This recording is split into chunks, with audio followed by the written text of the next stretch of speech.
Right, let's clap it up, clap it up, clap it up. Right. Let's get into it. This is brotherhood class.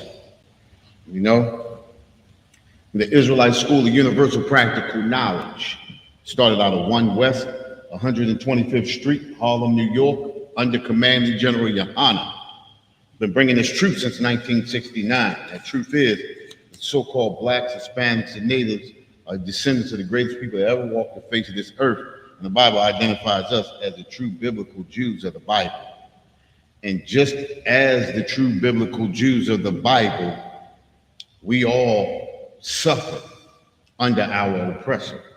You understand? We suffer under our oppressor. Why do we suffer? We suffer because we're not following, the line that the Most High has given us to follow, meaning these laws, statutes, and commandments. You understand? We often wonder why we go through what we go through. And as individuals, the Most High does not, judge us as individuals, but he judges us as a nation. You understand? When we went into captivity in Egypt, we went in as a nation. There were some good people and there were some bad people. You understand? The Most High judges us as a nation. He doesn't judge us as individuals.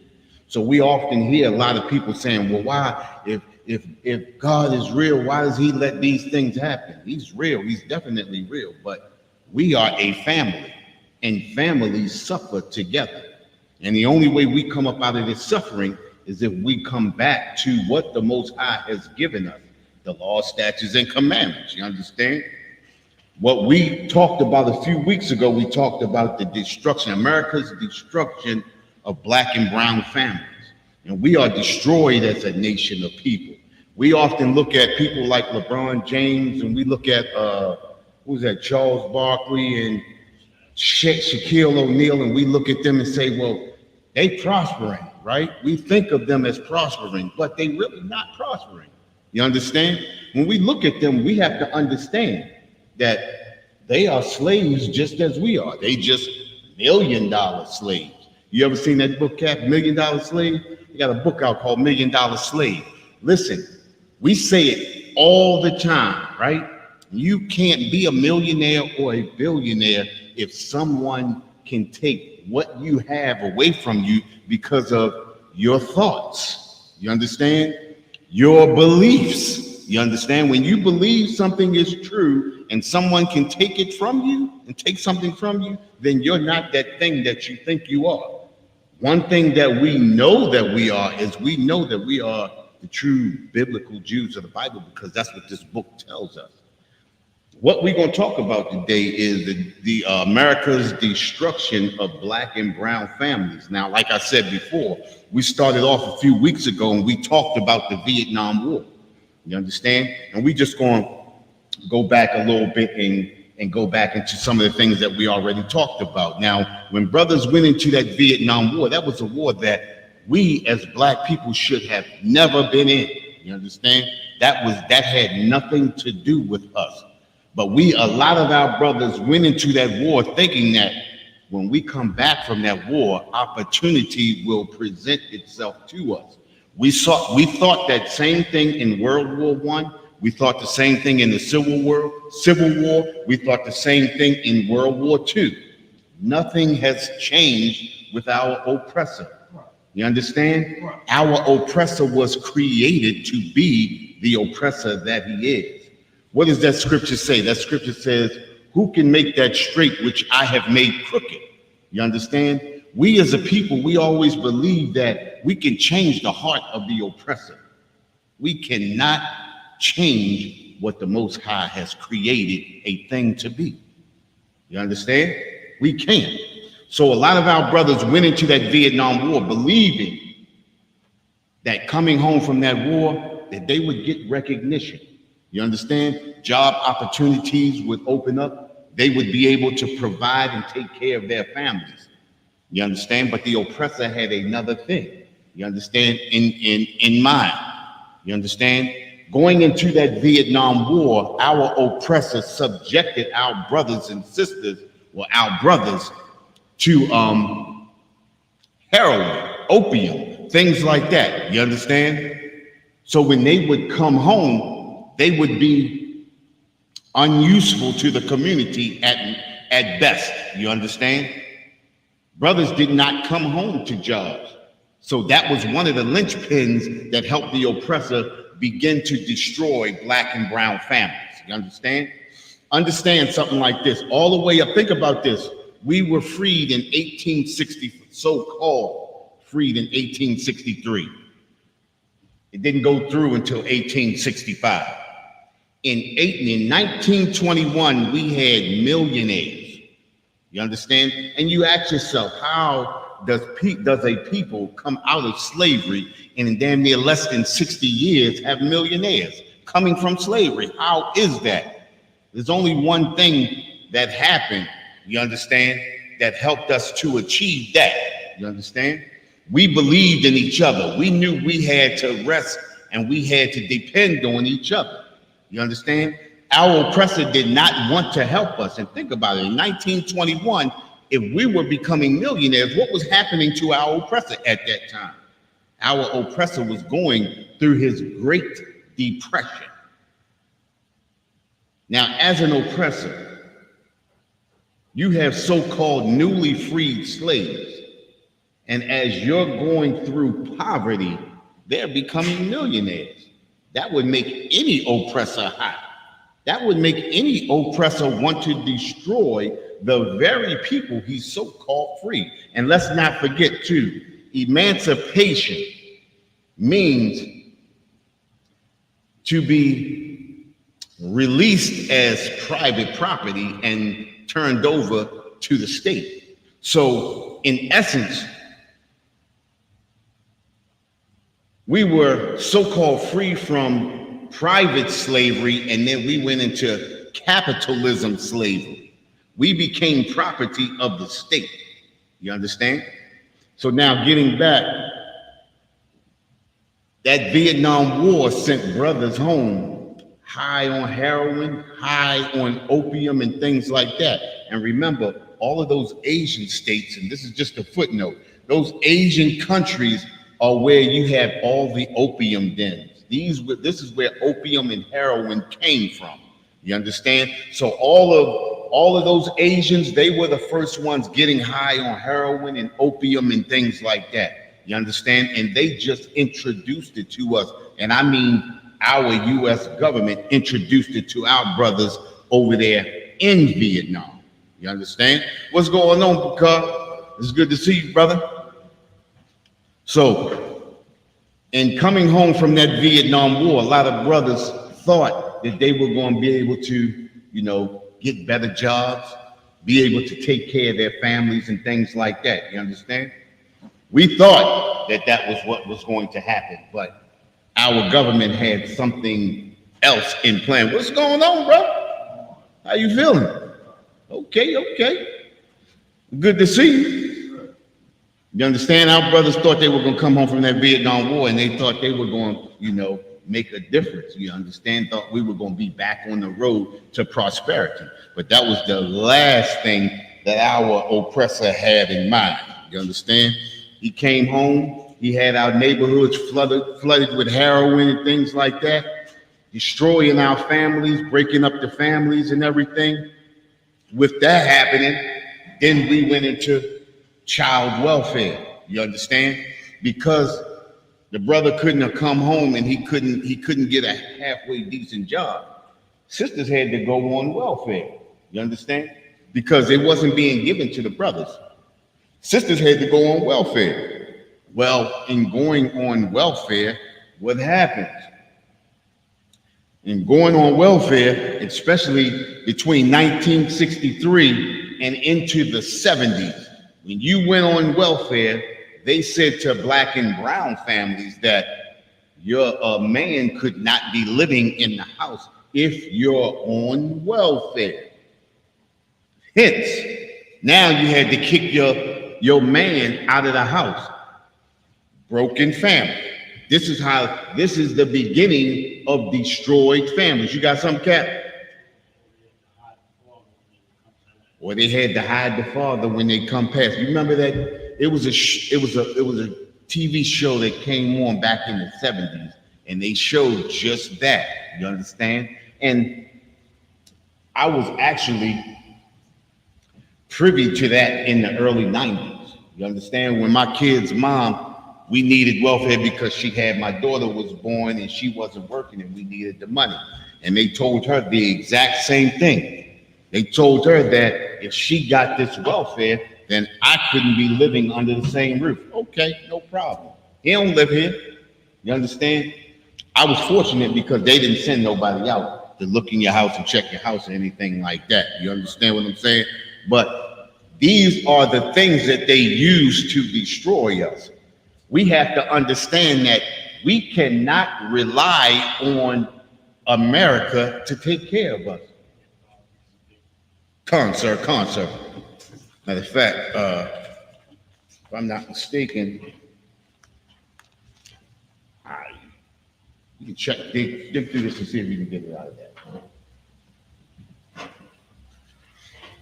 You understand? What is that? What I was saying? Oh, you got one? Okay. All right. You couldn't be living in the sister's, if you couldn't be living with them if the sister was on welfare. You understand? So this was that second phase. That welfare was the second phase of destroying black families. You understand? Now let's go back. We're gonna go back a little bit into history, right? In 1921, 9% of black and brown families grew up without a father in the household. 9%. So what does that mean? That meant that 91% of families grew up with a mother and father in the household. 91% in 1921. America understood that in order for America to run on the capitalism that they needed to build America, so-called blacks, Hispanics, and natives could not prosper in America as they were up until 1921. And we talked about the cities that were being destroyed, the black towns and cities that were being destroyed all across America. And I believe it was starting in 1863 all the way up until well into 1985. And you say, how in 1985? Remember that the MOVE bombing in Philadelphia in 1985?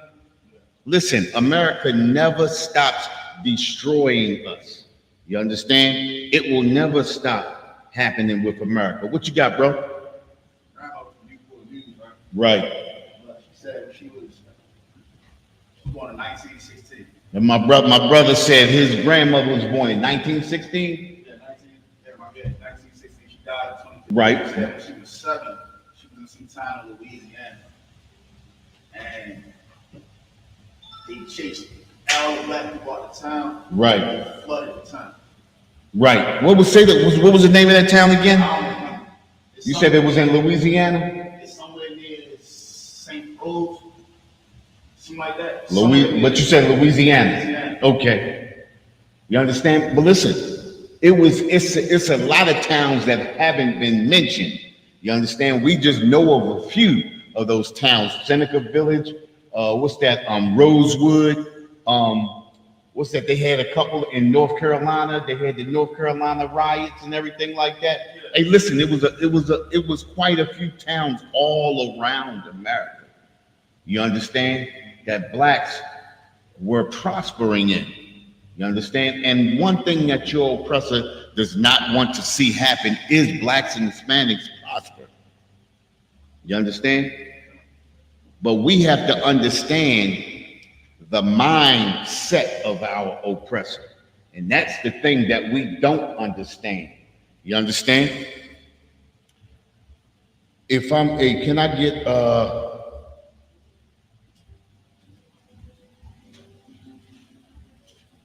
I want a scripture.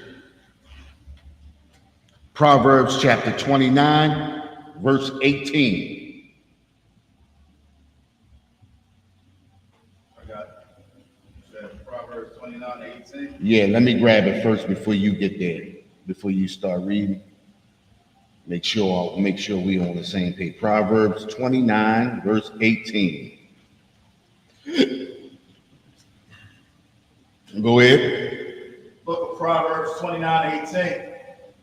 There's no vision, the people perish. Say that again. There is no vision, people perish. Hey, listen, the scripture says, where there is no vision, the people perish. You understand? And one thing about vision is also about understanding. Vision is also about understanding your oppressor, your enemy. You understand? And a lot of us don't understand that the scriptures tell us, trust not thine enemy. We trust in America. We trust our enemies. We trust that handshake. You understand? Me and Kat was talking about it earlier about the Pledge of Allegiance. You understand? When you speak that Pledge of Allegiance, you pledge your allegiance away from your people and into the hands of your oppressor. That's what the Pledge of Allegiance is about. You understand? Giving your soul, giving your spirit to a people who are set to destroy you.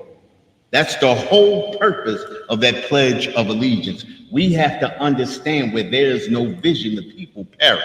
We have to begin to tell our children, give our children understanding about the government that we live under, about the oppressor that we live under. You understand?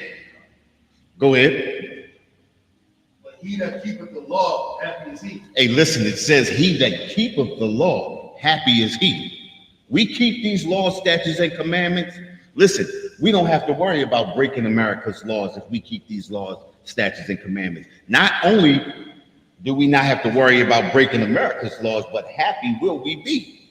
You understand? We follow the law, statutes, and commandments. The Most High will make us prosper under any condition. Now, like I said before, look at Tulsa, Oklahoma. Look how they prospered. What was missing with Tulsa, Oklahoma? Tell me, what was missing?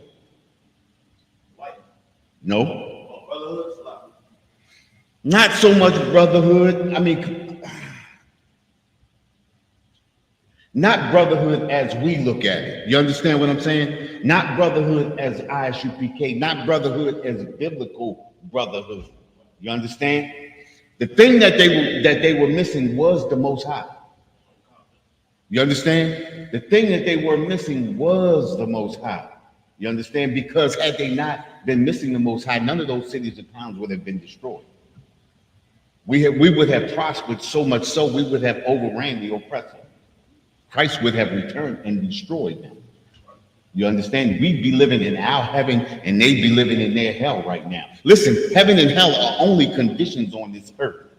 You understand? That Vietnam War, that was hell for us, being in that Vietnam War. Yeah, oppressors died in that Vietnam War, but it was more hell for us because we came home to nothing.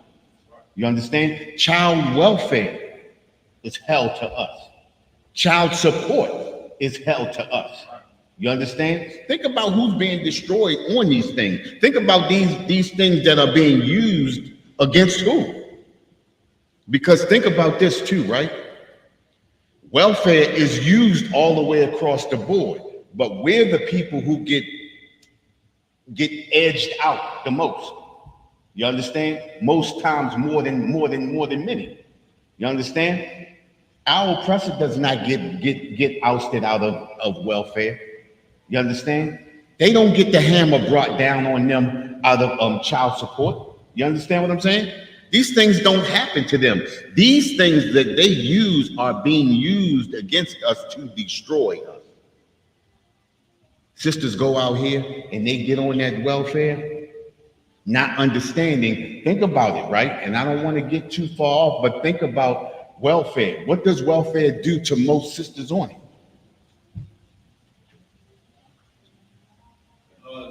Against that man, Say that up. charges them against that man, they feel like the man is an evil. It's something more. It's something. Go ahead, Kat. There you go. Listen. When you get on welfare, Kat said it, when you get on welfare, you get put into a box. Understand, right? When you get a job and you get on welfare, they tell you you can only work a certain amount of hours. If you work over a certain amount of hours, you don't get welfare. So what do sisters do? Get the most menial job that they can, right?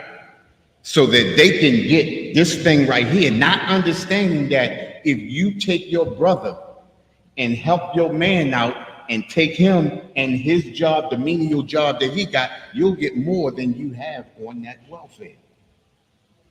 Then they use it against you. How else do they use it against you? How else do they use welfare against us? How do they use it against us? Because this is going to be part of the topic tonight. How do they use it against us?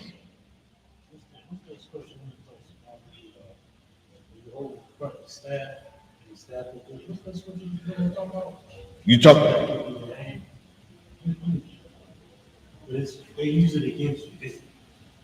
Like I said, they put you, if I could, Go they ahead. put you in a box, Right, and you can't go past a certain limit. right, You're not. right. And if you notice, because I have a few sisters that live around in my neighborhood, and I noticed that at a certain time every year they quit the job that they working. They quit the job that they're working so that they don't go over, so that they can continue to collect that welfare. You understand? Brother's not supposed to be living in a house, but these are the things that they do because now you're limited, because you want, instead of getting out there grinding and making life better for yourself, you allow America to keep you in this box, and now you'll only go but so far. So the menial job that you work, a lot of times it'll be a menial job like a fast food restaurant, something like that, something that anybody off the street can go boom and get like that. Nothing that's going to help you to build your family, strengthen your family, and have something to leave in the end. You understand? Go ahead. Right. You deserve more for this. Isaiah 36. Go ahead. Hold Salaki, sir. Let me grab that. Isaiah 36 and 36 and 6. I'm there. Isaiah chapter 36, verse 6. Lo, thou trust. Okay. Isaiah 36 and 6 said, Lo, thou trustest in the staff of this broken reed of Egypt. That staff. Right. You feel like that staff is gonna hold us up. You feel like America is gonna hold us up. You feel like you can't lean on America, so we join the military. That's that crutch. You know, that crutch. That crutch. We trust in that crutch. Right. And that hood. Whereon if a man lean, it will go into his hand. And you walking and you leaning with that staff, the staff pierce your arm, pierce your hand. Right. You are supposed to hold you up. Right. That's America. Right. You know what I mean? Right. You can't rely on it like that. Because that's how America is built. America is built to pierce. You understand? The very thing that they create to have you think is going to help you eventually is going to pierce, is going to hurt you. You can work the system. Right. Don't be fooled like this is a utopia. Right. So don't be tripping thinking your man is not bothered. Right. You're supposed to use that house to build them up, build each other up. Exactly. You fool thinking you got it now. Meanwhile, you destroy it. Now, not getting off, right? But when a lot of sisters get on that welfare, what's the first thing that come out of their mouth? You can get out. No. I don't need a man. You can get out. Say it I again. don't need a man. There you go. You understand? When America puts us in that box because of that system, what happens is our sisters are the weaker vessel. We have to be that strength, right? So when that man The scripture. What's the scripture? A strong man. The strong man. I'm strong, man. Can you grab that for me? Listen, the first thing that they do, right, is they put you in a box, they move the man out. When the sister gets reliant on that very thing, the first thing that comes out of that sister's mouth is, I don't need a man. You understand? Once America puts that thumb on that sister, then that sister screaming out, oh, help me, help me, help me. These things, these are the very things, but by the time she says, help me, help me, help me, that man is up and gone. Now you're on your own, right? And then what happens is, being on that welfare system and raising children under that welfare system, a lot of times that welfare system rubs off on that next generation. So we see it as a continual thing. We see families being raised up under the welfare system, everybody living in the same household, being raised up under the same household and repetitiously doing the same thing. This is how America is created. America is created on capitalism. And the only way that you can be a country built on capitalism is you have to have a permanent underclass of people. That's what we talked about that a few weeks ago. Hence, the doctrine of exclusion. We talked about that a few weeks ago. Doctrine of exclusion of 1638. Maryland Doctrine of Exclusion clearly states that no slave, descendant of a slave, or black person shall enjoy the fruits of white society. That was a law. That was a law started in Maryland, taken on by Virginia and the rest of the colonies, and they built on that. Hence the welfare system. The welfare system helps us or hinders us from enjoying the fruits of society, period. Not gonna say white society, because we've known great societies. You understand? We are a strong people. We have built ourselves up. You understand? But these are the things that America uses to destroy us. Vietnam War, sending our brothers home, no jobs. The welfare system. The welfare system, the sisters take the welfare system, move the man out. You got that scripture? Mark 3:27. No man can enter into a strong man's house. Say that again. No man can enter into a strong man's house. Hey, listen, it says no man can enter into a strong man's house. When a strong black man is set and he is the head over his household, no man can enter into a strong man's house. Go ahead. And destroy his goods. Say that again. And spoil his goods. And say that again. No man can enter into a strong man's house and spoil his goods. And spoil his goods. No man can enter into a strong man's house and destroy his children and manipulate his wife, destroy him and his family. No man can enter into a strong man's house and spoil his goods. You understand? Have his wife remove him from the household. No man can enter into a strong man's house and spoil his goods. Read on. Except he will first bind the strong man. Except he would first bind the strong man. This is what they used the Vietnam War. This was the first linchpin. The Vietnam War, having brothers come home on opium, heroin, and things like that, and marijuana was a big thing. Hence, this is a sidebar. Have you ever heard of you see brothers smoke weed, right? Have we all heard of shotgun? Huh? Shotgun, right? Remember that term used in smoking weed? Where did that come from? Where did it come from? Came from the war. Why did it come from the war? It was getting high. How?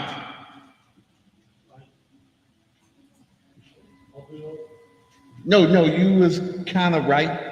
But check this out. That term shotgun came because brothers would empty out their shotgun and they would blow through the shaft and the dude would put the barrel up to his mouth and blow in like that. That's where that term shotgun came from, the Vietnam War. You understand? See, we so destroy even the things that we do, we don't even understand where they come from. That term shotgun came from the Vietnam War. Brothers would sit there, blow through the end where you put the bullets at, and the other brother would have a barrel up to his mouth and inhale. Shotgun.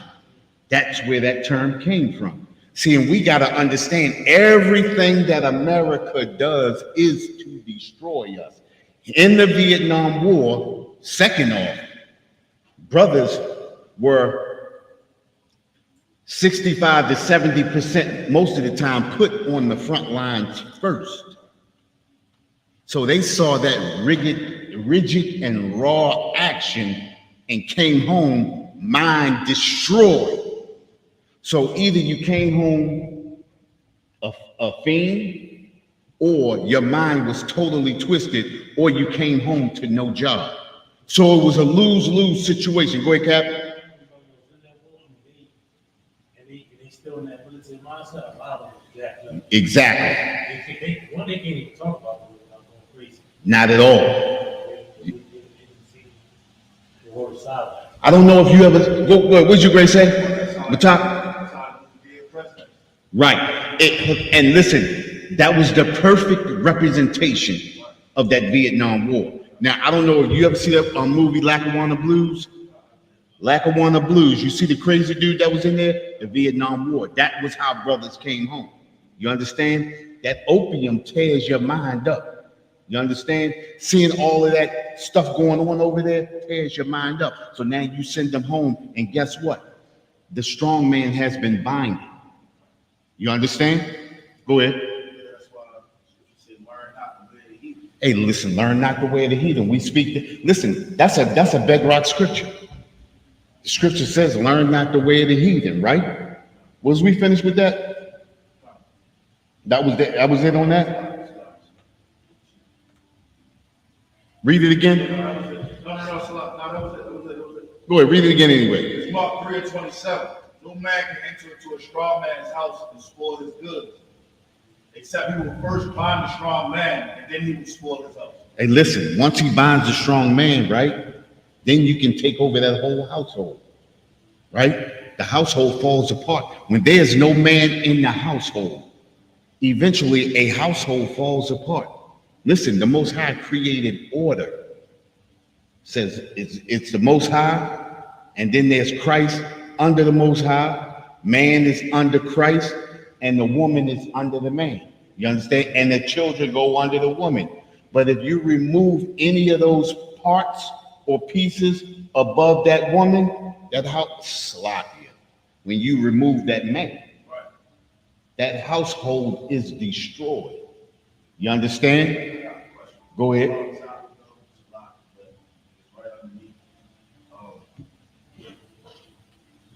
Christ said, anybody that blasphemes against the Holy Spirit can't be forgiven.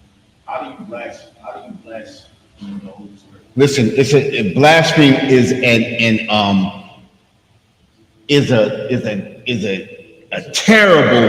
a terrible lie against the Most High. That's what a blasphemy is. It's a filthy, disgusting lie against the Most High. A blasphemy, saying that the Most High is white. You understand? Saying that the angels are babies. I ain't gonna say that, right? But it's the Christian. Listen, it's everything that the Christian church says about the Bible. Every lie about the Bible, saying God doesn't hate. God is all love. You understand? That's a blasphemy. And listen, we all grew up believing in that because most of us grew up under Christianity. You understand? It wasn't until we found the truth that we came out from under those lies. You understand? Listen, the Bible tells us that, you understand, Christ won't return until there comes a falling away first. We got to fall away from the lies, and our eyes have to be open to who our oppressor is or who is destroying us. You understand? That's 2 Thessalonians chapter 2, verse 3. You understand? Let no man deceive you by any means. Least there come a falling away first. You understand? We have to fall away from the lies. We have to fall away from the blasphemy of the Christian church. We've been destroyed by the Christian church. You understand? And a lot of us believe, wholeheartedly believe, even when we hear the truth, we so destroyed, we still believe it. You understand? So you gotta have that mindset. Listen, as a kid, I remember as a kid being 14 and 15 asking, is this the truth? Can you show me, is this the truth? You understand what I'm saying? Even being in church and being a trustee in the church, things happen within that, and you say, like, this can't be the truth. This can't be, what we doing here, it's not right. You understand? And then you say, like, please show me what the truth. Listen, that day that I was watching YouTube and found Captain Lazaria had to be the best day of my life. You understand what I'm saying? Because if you pray and you speak sincerely and you truly want to know, you will find out. You understand? It will be revealed to you. You understand? Many are called, few are chosen. You understand? Listen, we all are called to this truth. But what does it say? Some fall on rocky ground. You understand? Some fall into the thorns and the thistles. Some fall on fertile ground. You understand? Listen. But anyway, let's get back to where we was at. So like I was saying, listen, gotta be, first bind that strong man. That's the only way. And that's what our oppressor uses. Listen, our oppressor is strategic in everything he does. From that Vietnam War, sending the brothers home to next to nothing, then using that welfare system, knowing that the brothers gonna come home without jobs, they're gonna need that welfare system. That's a linchpin. You understand? A linchpin. It's a trap. It's a trap.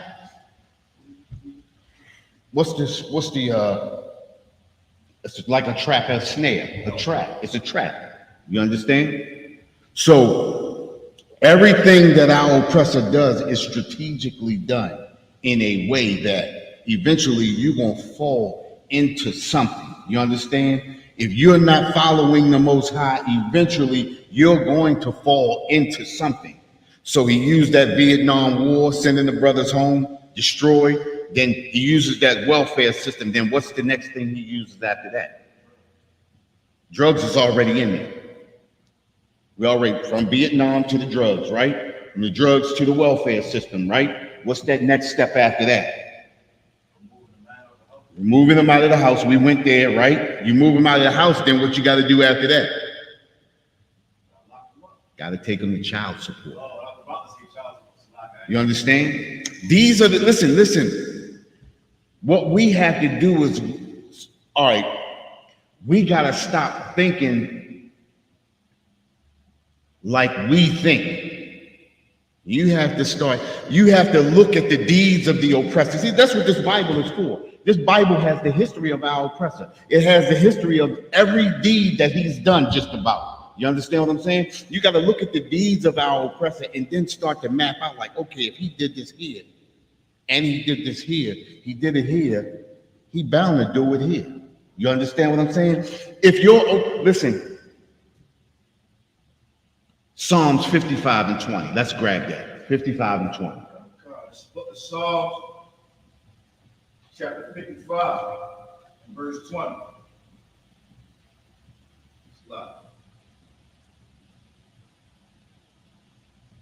Listen. He hath put forth his hands against such as be at peace with him. Say that again. He hath put forth his hands against such as be at peace with him. Hey, listen, the Native Americans helped our oppressor. Our oppressor smiled in the Native Americans' face. When the Native Americans slept, our oppressor went at him. Read that again.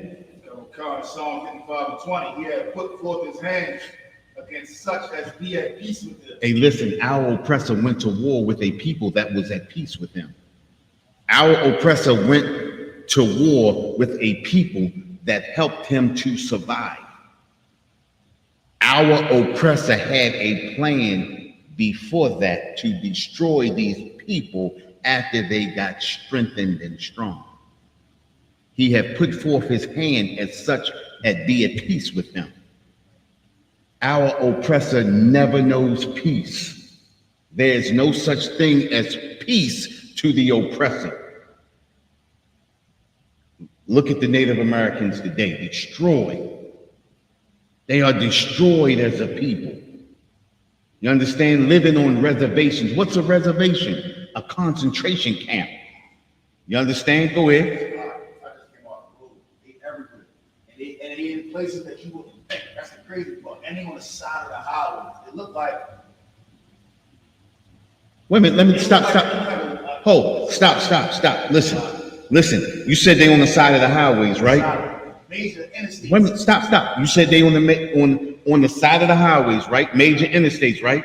So where's our cities at? Where the urban neighborhoods at? Right on the side of the interstates. You know, slide if I could. The interstates run through our neighborhood. Listen, so what's the difference? It ain't no different. Exactly. In Chicago, the 63rd, all that runs through that skyway. Okay, so now listen. In Kansas, you got reservations on both sides of the highway. Look, Right. it's depressing.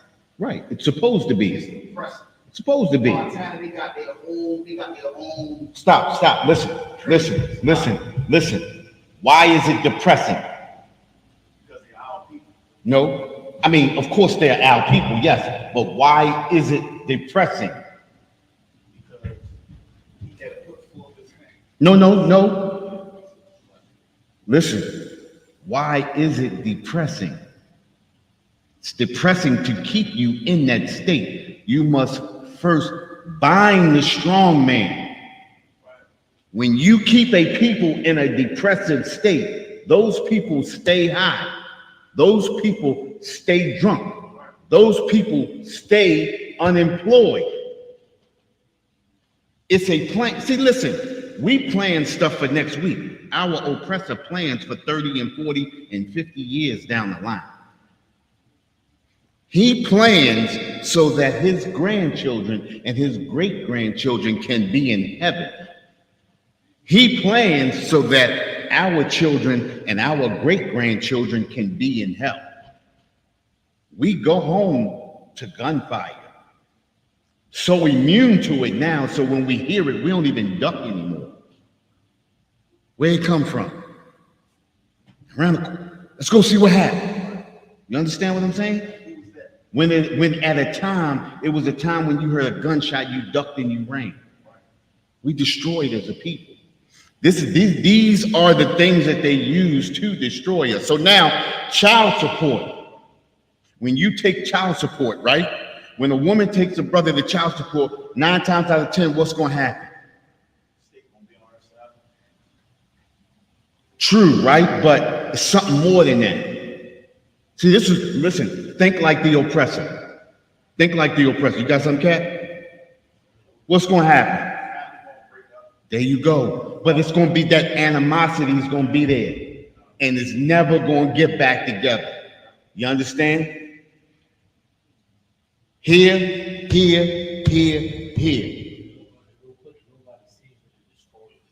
And nobody sees that it destroys the child, like Cap said. You understand? And the cycle, listen, nobody sees that it's going to destroy the child. When the child sees this, then the child sees this after so much time, the child sees this as okay.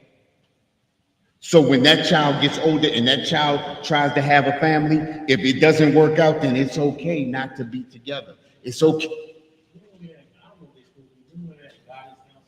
Yeah. Do they still got that? I don't know if they still do, but I was in school. Yeah. Oh my God, how are you? My parents, they're not together, right? Right. I ain't do all some big. She gonna say it's not your business. Glad you like 8 years old. Listen, think about it, right? It's not you are part of that family, but it's not your business. How is that? That's a great lie. That's a great lie. You understand? Think about it, right? When families stay together, why do they say they stay together, Cat? I'm doing it for who? There you go. So how is it? Think about it, right? So how is it not? How is it not? You understand?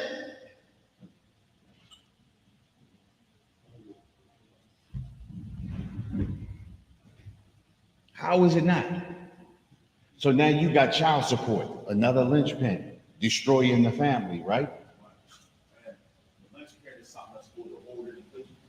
Yeah, that linchpin is something that holds it in place. Once you pull that linchpin, what happens? That's just like a grenade. Once you pull that pin out the grenade, what happens? That grenade is ready to explode. You understand? At least you put the linchpin back in. You understand? Even on a door, when you take those linchpins out the door, what happens? That door comes off, and now the house is exposed. You understand what I'm saying? At least you put that linchpin back in. These are the linchpins that our oppressor pulls to destroy our families, to pull our families apart. You understand what I'm saying? Touch on what you said about gunshots, right? Go ahead. Like, the oppressor never got to experience the trauma and the fear of hearing a gunshot go around the corner, and you gotta identify who landed in their face by their shoes. Right. And you know it's not your man, you know what type of shoes your homeboy with. Right. You don't never gotta go like, and then all you go to know that you can't identify because you got holes like that. But listen, check this out. They go through something different though, right? Because emotionally, they are unstable. You understand? They're unstable so much so now they're calling those shootings in our neighborhoods, they're calling them mass shootings. Listen, what is a mass shooting? And I don't want to get too far off, but what's a mass shooting? Because we got to go into prison, right? But what's a mass shooting? 6 or more. Who told you that? He told you that. Oppressor, right? It's not a mass shooting. It's not a mass shooting. What's a mass shooting? A mass shooting is when someone with a gun shoots indiscriminately, not at a specific target, but indiscriminately to hurt as many people as he can. That's a mass shooting. What we do as an ignorant people is we shoot at someone and make a mistake and hit him, her, trying to get him. That's not a mass shooting. That's a fool shooting at somebody that can't shoot. You understand what I'm saying? So what they do to make the face of mass shootings, us, like they made the face of LGBTQ, us, like they made the face of being in the ghetto, us. They'll make the face of mass shooting, us, by integrating those things like that. We have to understand what's going on. We said it earlier, right? Trust not thine enemy. When we're put in a position in the neighborhoods that we live in, and certain things happen, we cry for the oppressor to come in and straighten it out. We are a people who believe we can't police ourselves. So we have to have someone else policing us. Think about it, right? We have our own families in our houses that we police every day. But when we come outside those doors, we can't police ourselves. How does that sound? That sounds ignorant. If you can police in your house, how can't you police in your neighborhood? You understand what I'm saying? These are the things where when we fall under the spell of our oppressor, we are destroyed as a people. That leads us into prisons now. Child support leads to prison. I've known quite a few people. My uncle was one, went to jail for child support. Think about it, right? Think about a brother that has never been to prison, never been to jail, never been locked up. All of a sudden, he's forced into that environment for child support. Commanding General Yohanna said it a few years back. He said a brother can renege on a loan for $250,000, but go back on child support $1,000 and they put a warrant out for your arrest. $1,000. And now you have to go to jail for $1,000. Then what's more draconian than that is that when you go to jail or prison, your child support continues. Then they put you through so much red tape that it's almost impossible to get a reduction while in prison, because the prison system does not allow you to do certain things when they don't want you to. You understand? So if you got it, let's say you want reduction papers sent from child support. That'll take you some months to get that. And that's not saying whether it's going to get sent back. You understand what I'm saying? So now let's look at some numbers. Once we get into the prison system because of child support, now listen, this is crazy, right? Now we're going to break down prison systems across the United States. The United States has the highest prison population in the world. Think about this, right?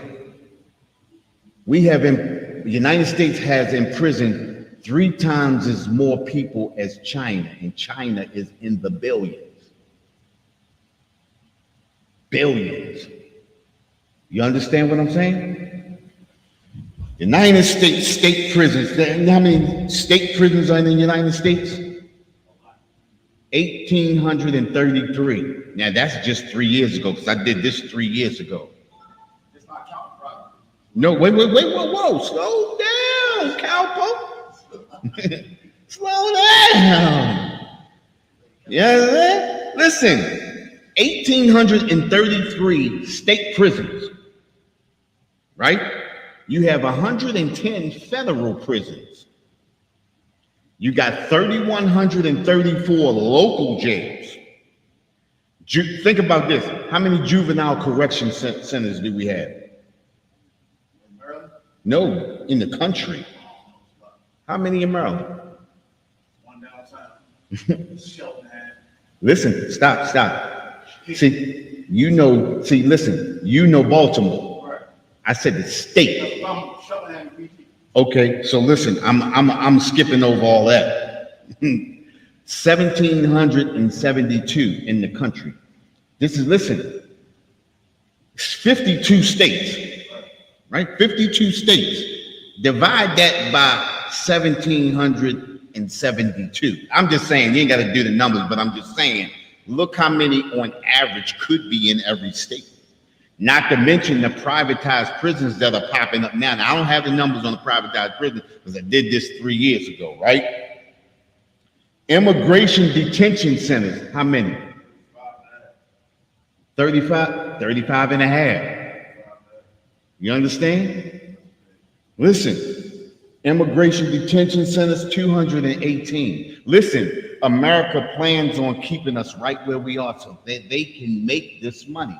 I ain't getting into the numbers yet, but I'm gonna get into the numbers of how much per prisoner, right? Listen, they have prisons for the Native Americans. That's 80 all across the country. And you might as well say that's what them concentration camps are. You understand? They got military prisons, they got civil commitment centers, and they got state psychiatric centers. Now, 3 years ago, on the average, stay per inmate per day was $150 a day. That's per prison. Now, when I worked down at jail, I worked J and K, right? On J section, it was 96. On K section, it was 144. Sloppy. that was east and west. East and west. On the east side, you had 96. On the west side, you had 144. You understand? That's a lot. Between 500 and 1,000 inmates in a facility per facility, right? That's 54,000. I'm just gonna say $55,000 a year per inmate, right? You got, now that's one prison. $41 million a year, one prison. That's 750 inmates, 54 million per year per 1,000 inmates. Now multiply that times all the prisons and all of that. This is $1 billion industry, over almost $1 trillion industry that they get paid. Now think, Commander General Yohana said that, think about this, right? All of the commissary and everything that the commissary is making off of these prisoners, that we sending money to all of these prisoners, that's more money on top of that. So you got the judges making money, you got the prosecuting attorneys making money, you got the defendant's attorneys making money, you got the bailiffs making money. Everybody makes money off of us but us. And then they get you into commissary and they make the rest of your money like that. That's just like the Christian church right there. Commissary is like the Christian church. We're going to take what's left over. You understand what I'm saying? Listen, we destroy as a people. These people are literally making money off of us. They are destroying our families as we watch. As we watch, we being destroyed.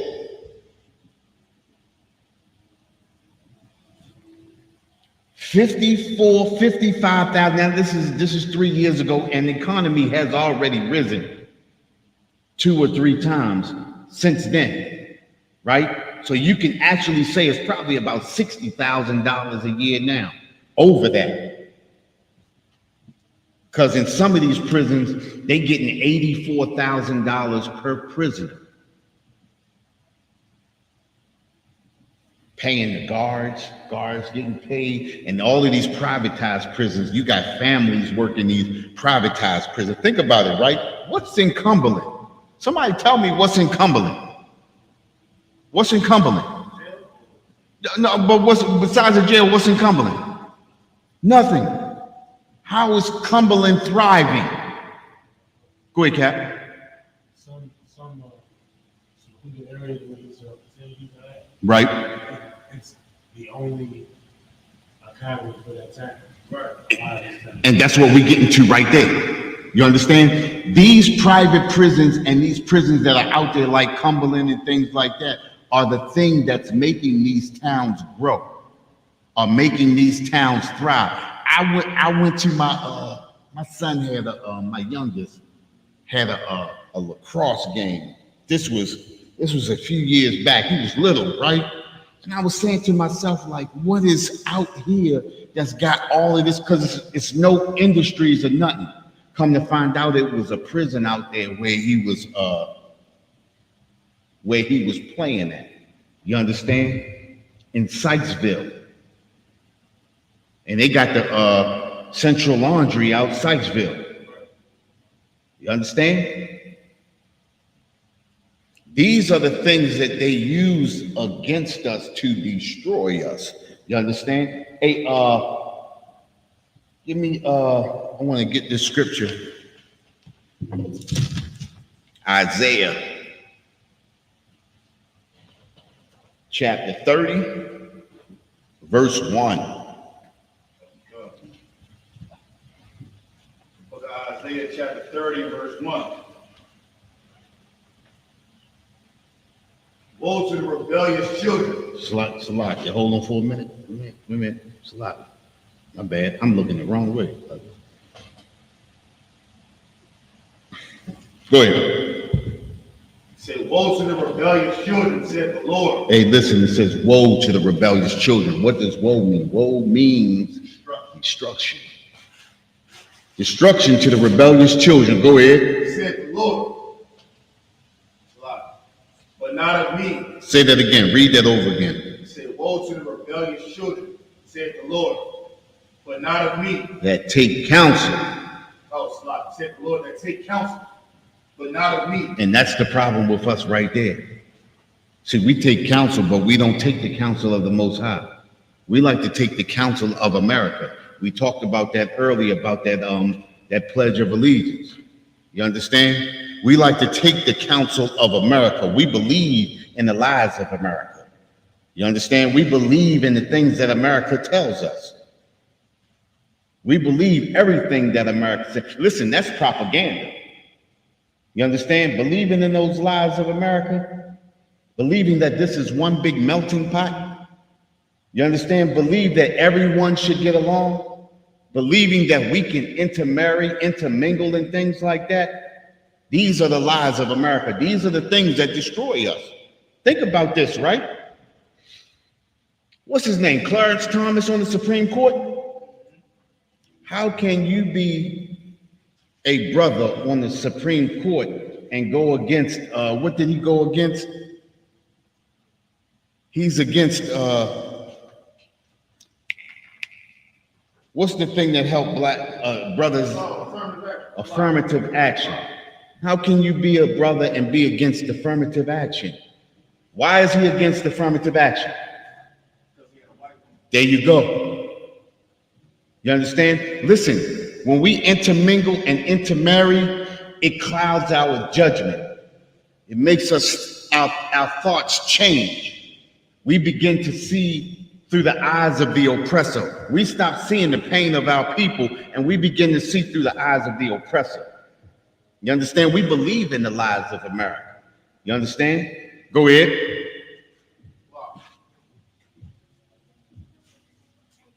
But not of me, and that cover with a covering, but not of my spirit. Listen, we cover with the covering, but not of the Most High Spirit. What does that mean? See, we want to be Democrat and Republican. You understand? We want to be like left wing and right wing. We want to be all of those things that go against what the Most High has told us. We want to be equal. You understand? We cover in the covering, but not of the Most High. We believe in democracy. We believe in Joe Biden. We believe in Trump. We believe in Sheila Dixon. We believe in all of these mayors and city council. Think about this, right? I'm specifically looking at Baltimore. How can Baltimore be 87% black, have all black city council or mostly black city councilmen, a black mayor, black commissioners, black everything, but we suffer the most? How is that?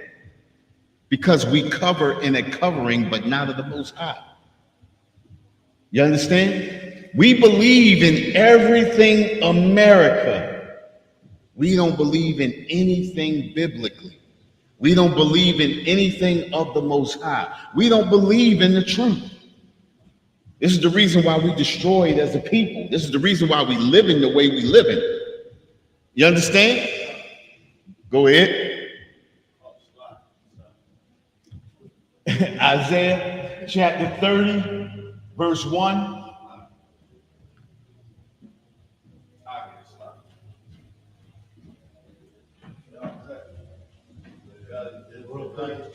Salaki, hold up. Go ahead, Kat. But not of my spirit, that they may add sin to sin. Listen, think about it, right? What's adding sin to sin? Somebody tell me, what's adding sin to sin? Adding sin to sin is sinning and saying that the Most High not going to say it. So I haven't been punished for it yet, so I might as well do this. And if I can get away with that, I might as well do that. That's not it. Like adding sin to cover the sin. No, what's adding sin to sin? Listen, adding sin to sin. Think about the vote. The Most High tells us not to vote, right? But we vote anyway, and we take Democrat and Republican side. We put people over us. Think about it, right? We put people over us that the Most High didn't choose. Then that person says that it's okay to be LGBTQ, and we agree with it. That's adding sin to sin. You understand? Doing what the Most High told us not to do and then following someone else and then agreeing when they really do negative is adding sin to sin. You understand? Go ahead. Verse 2. They'll walk. Verse 2. Go ahead. They'll walk and go down into Egypt and have not asked at my mouth. Say that again. That walk to go down into Egypt and have not asked at my mouth. Listen, check this out. We walked to go down into Egypt, but not asked of the Most High, right? Shaking hands and making covenants with our oppressor. That's what the Native American Indians did. You understand? Making covenants. Think about this, right? CNN said just a few years ago that America has broken up over 177 peace treaties with the Native American Indians and are still breaking those peace treaties till this day. How can anybody continue to trust in America? Why do we continue to trust in America? Adding sin to sin. We continue, no matter what America does to us, we continue to trust in America. Let's give them another chance. Let's give them another chance. Look, what does Commander General Yohanan say all the time? We like an abused woman. We want to give him another chance. I love him though. He gonna do right. Eventually he gonna change. Listen, we just talked about that earlier. Who can make that straight which I have made crooked? We truly believe that if we push it, listen, thanks to Martin Luther King, if we push enough love on them, they're gonna love us back. No matter how much they punch us in the eye, swole up my eye, what Martin said, we going to the Bahamas, we gonna watch the sunrise as soon as I can open my eyes. We love America. You understand? So much so that we'll destroy our families for America. We'll push our children into the Army, Air Force, Navy, and Marines. Go out, be all you can be, trusting in America. We destroyed as a people. How? I mean, think about it, right? Think about it. Being on the outside and you see somebody being abused by somebody else, and you say like, "Damn, yo, how can you keep going through that? How can you keep doing that?" Right? Think about it. That's how the other nations look at us. They stupid. They ain't gonna say nothing to you, but they gonna continually watch us get abused. You understand what I'm saying? Hold up for a minute. They gonna continually watch us get abused. When are we gonna wake up and understand that we are being abused? There is a way out. These laws, statutes, and commandments will pull us straight out of the abusive relationship that we're going through with America. America is totally destroying our families. We fighting here to get our families back. Remember how everybody said, what Commander Yohanan said? He said, everybody wants to see a black man in the White House, but we need a black man in every black house. Our sisters got to wake up and understand that you need that black strong man in your house. You understand? Following these laws, statutes, and commandments. Not just a man, but a man in this truth. A black man is not sufficient enough. A black man in the truth is what you need. You understand? Go ahead. Oh, what you got, bro? The top? Yeah, it's a toxic. We in one right now. Being in America, we in a toxic relationship. We got a way out though. You understand? Go ahead, finish that. That walk to go down to Egypt and have not asked in my mouth. Say that again. That walk to go down into Egypt and have not asked in my mouth. That have walked to go down into Egypt, but have not asked of my mouth. What does that mean?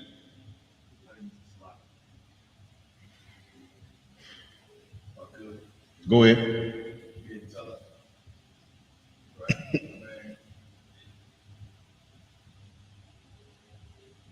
messages though? Go, no.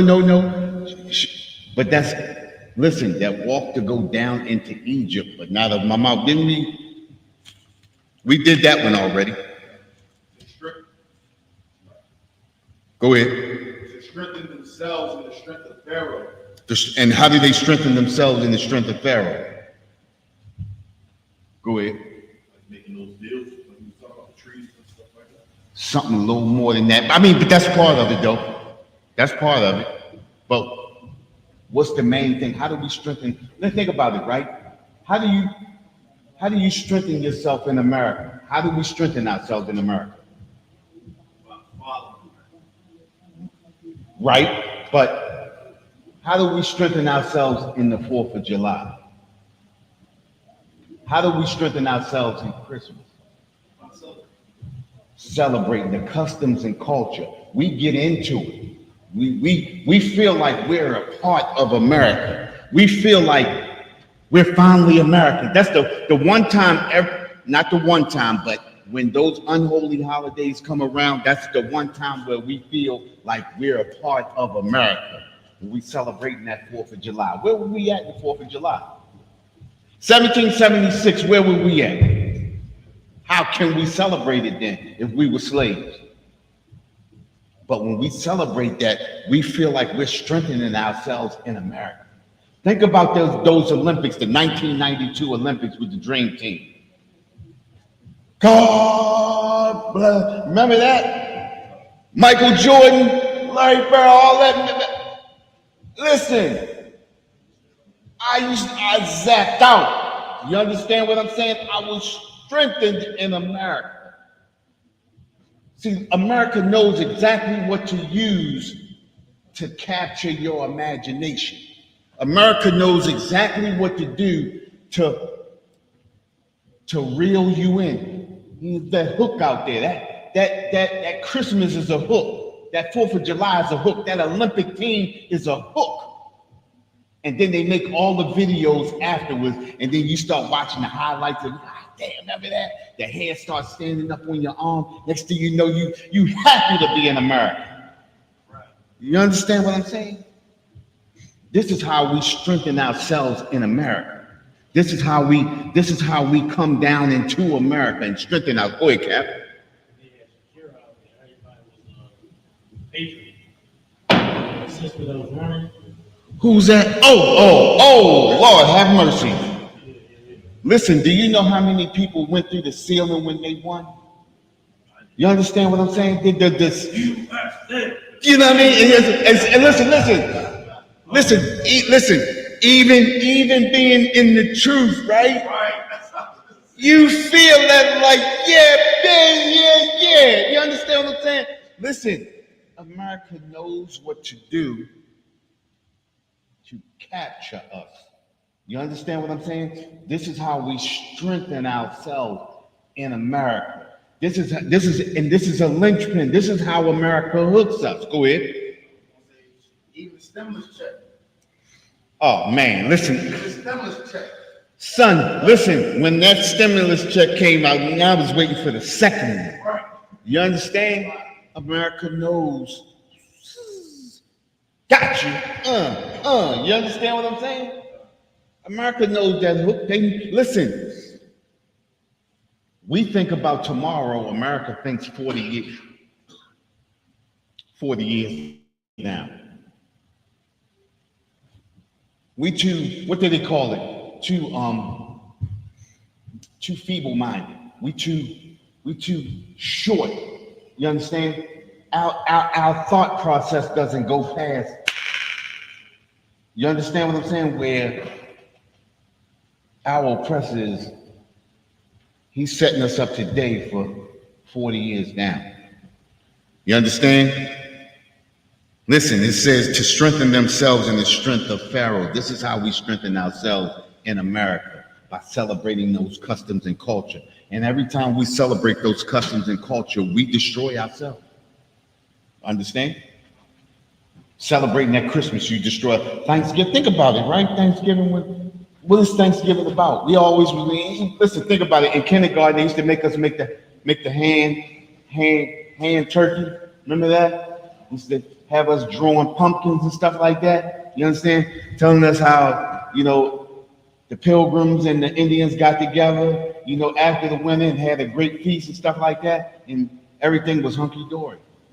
So all those years we came up and got out of high school, you still thinking, you're adult and you still thinking America, and then all of a sudden you find out the truth and like, oh God, damn, the whole time. America knows exactly what America's doing. Go ahead, read. To trust in the shadow of Egypt. To trust in the shadow of Egypt. How you trust in the shadow of Egypt? By thinking that America. What's the shadow? The shadow. What's the shadow? The shadow of strength. No, what's the shadow? You said what's a shadow? Yeah. What's a shadow? It's like a reflection of you. Right. It's a reflection, but what do you can you grab a shadow? Can you touch a shadow? Can you control a shadow? So what's a shadow? Shadow is a pledge. See, it's up here. Star Spangled Banner, all these things that get you heated inside. This is the shadow. You understand all of those sayings, America's one great big melting, all those things that fool you. Like the songs, God Bless America, Pledge of Allegiance, planes, what they say, purple, the amber waves of all that shit. You understand what I'm saying? Oh, America, all that. You understand what I'm saying? He good. You see, he got it right. Purple Majesty. You know what I mean? But all of these things. Think about it, right? Even the Constitution, right? Even the Emancipation. Let's think about it, right? We all sit around thinking all year we think we are free, when literally we are still in prison. Listen, they make money off of those brothers and sisters that are in prison, but they make just as much money off of us that we are not in prison. If that not be true, right? How does Trump pay no taxes, but they still are able to give how much? Billions of dollars to Ukraine, billions of dollars to Israel, billions of dollars to all of these economies of all of these countries that don't deserve it. How is that? Because we are that slave. You understand? We are that prisoner. You understand what I'm saying? Go ahead, what you got? Real quick. And Trump supported real quick, if I could. All right. So they think that Trump going to jail. This is people that don't like Trump. Trump going to jail, right? Every president is assigned a secret service detail, right? When the secret service got to go to jail with Trump. No. No. Stop. Listen. Those people don't go to real prison. Can't. You go to Camp Med. When you can cook for yourself, you eat what you want to eat. It's not a prison. Listen, when we look at prison, we look at ourselves. We think listen, Navarro just turned himself in today, right? Trump's advisor when he was president. He just turned himself in today. He's going to do 90 days in prison, right? He's going to do 90 days at Club Med. They say he got internet, he got TV, he get to cook, he get to do everything he want to do. He get time. Listen, he just got time off from his job. He on vacation. People, they don't get what we get. You understand what I'm saying? If you had disobeyed the court and not showed up to court, they would have arrested you last year. You'd already be doing time. They gave Steve Bannon, he said, listen, I ain't ready to turn myself in right now. I got to do a couple of things. And do you get to do that? So do you think he going to the same prison you going to? Listen, what does this say right here? It says, and to trust in the shadow of Egypt. Stop trusting in what you seeing and look at what you see. You feel me? Stop trusting what you see and look at what you see. They don't get what we get. You understand? Listen, we talked about this earlier. We living in our hell right now. They living in their heaven. Even when they do more evil than usual to their own, they still live in heaven. Even when they go into prison, they living in heaven. Their prisons are not the prisons that we live in. You understand? You ain't gonna never be bunking next to Trump. Trump got a room. His room's got carpet on the floor. What prison you know got carpet? Don't be fooled, man. Don't be fooled. And with that, we're the Israelite School of Universal Practical Knowledge. Started out of 1 West, 125th Street, Harlem, New York, under commanding General Yohana. We've been bringing this truth since 1969. And what is that truth? This truth is that the so-called blacks, Hispanics, and natives are the descendants of the greatest people that ever walked the face of this earth. We got to come back to the Most High, get our families back together, and do what we do.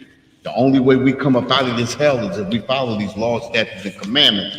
Get into this ISUPK, get up in this truth, and let's make this world the living hell for our oppressor. That turn the class over to Police Officer.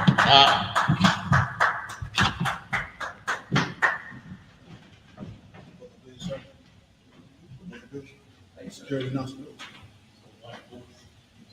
Should say head priest.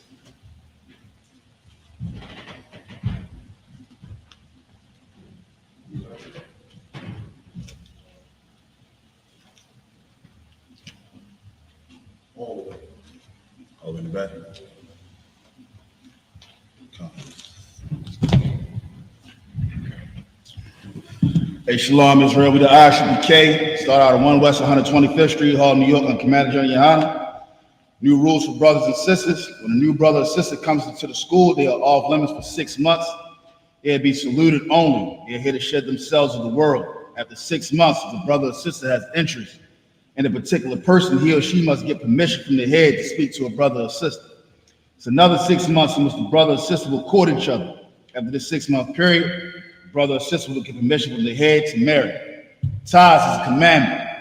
You can find us in Numbers 18-21 and Malachi 3, 8 through 10. It means a tenth in Hebrew and pronounced Maishara.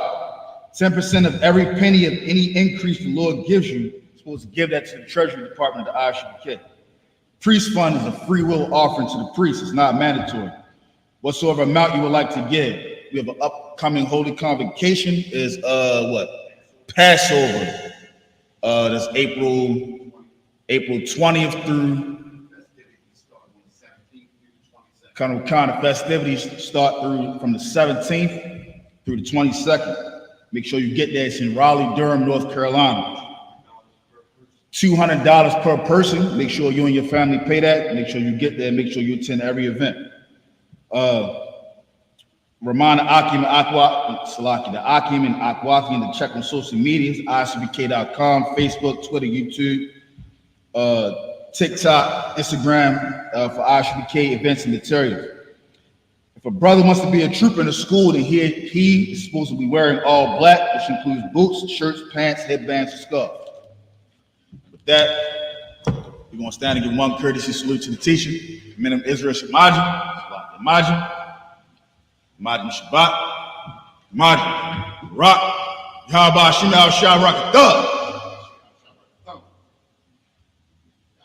Yazabata, class is missed. Salat, sir.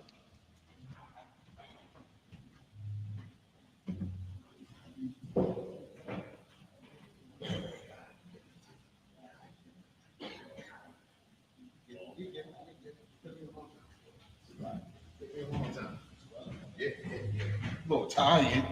I need to get some rest.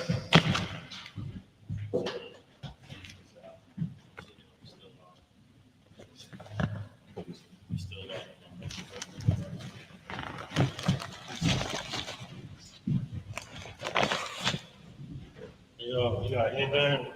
Put that headband on real quick. Not that, we leave it too. Oh, okay, okay. There's a headband on the table right here. Hey, real quick, we're gonna probably make a clip out of this. You're still alive. Come, sir. You on the outside because you over the brother. Come. You on the inside.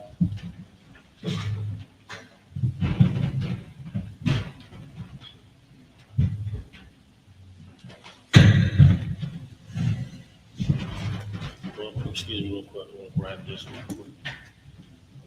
Still alive one, I think you can make a clip out of this too, hold that.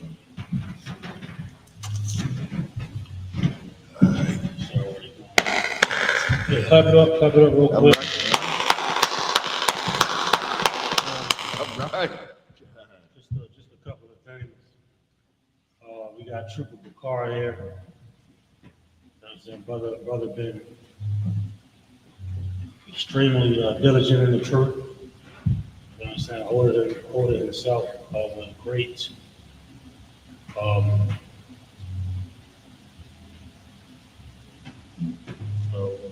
what's the word I'm looking for? Diligence.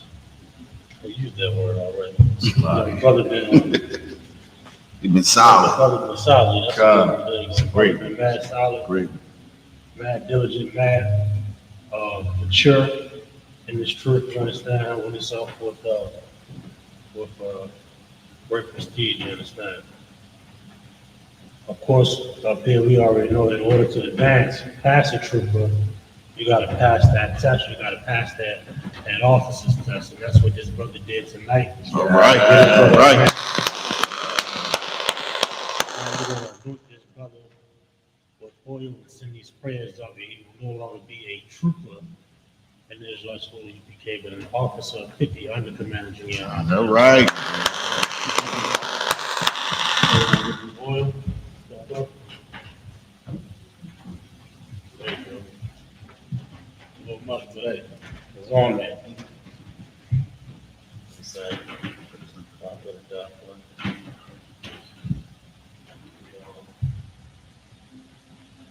Yeah, still got it. Flip this.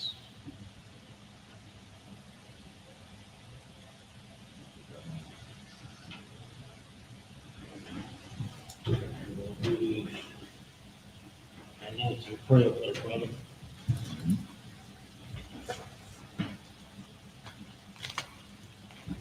And just the brothers will repeat after me.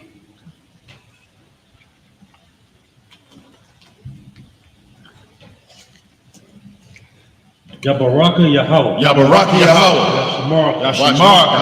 All Yahweh. All Yahweh. Yahweh. And Yahweh. All Yahweh. All Yahweh. Like you conquer. All Yahweh. All Yahweh. Yahweh. Yahweh. All All Yahweh. Shalom. Like Shemika. Shalom. Shalom. Yahweh. Bahashem. Yahushua. Barak. Rapah. Gun. A gun. Bukar. Bakar. Hashem Yahweh. Bahashem Yahushua. The Wala.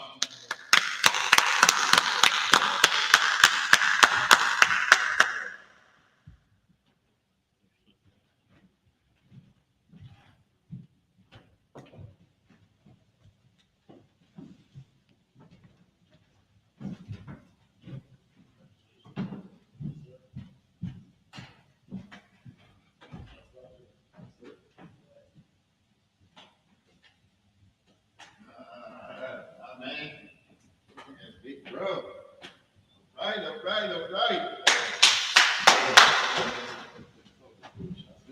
right.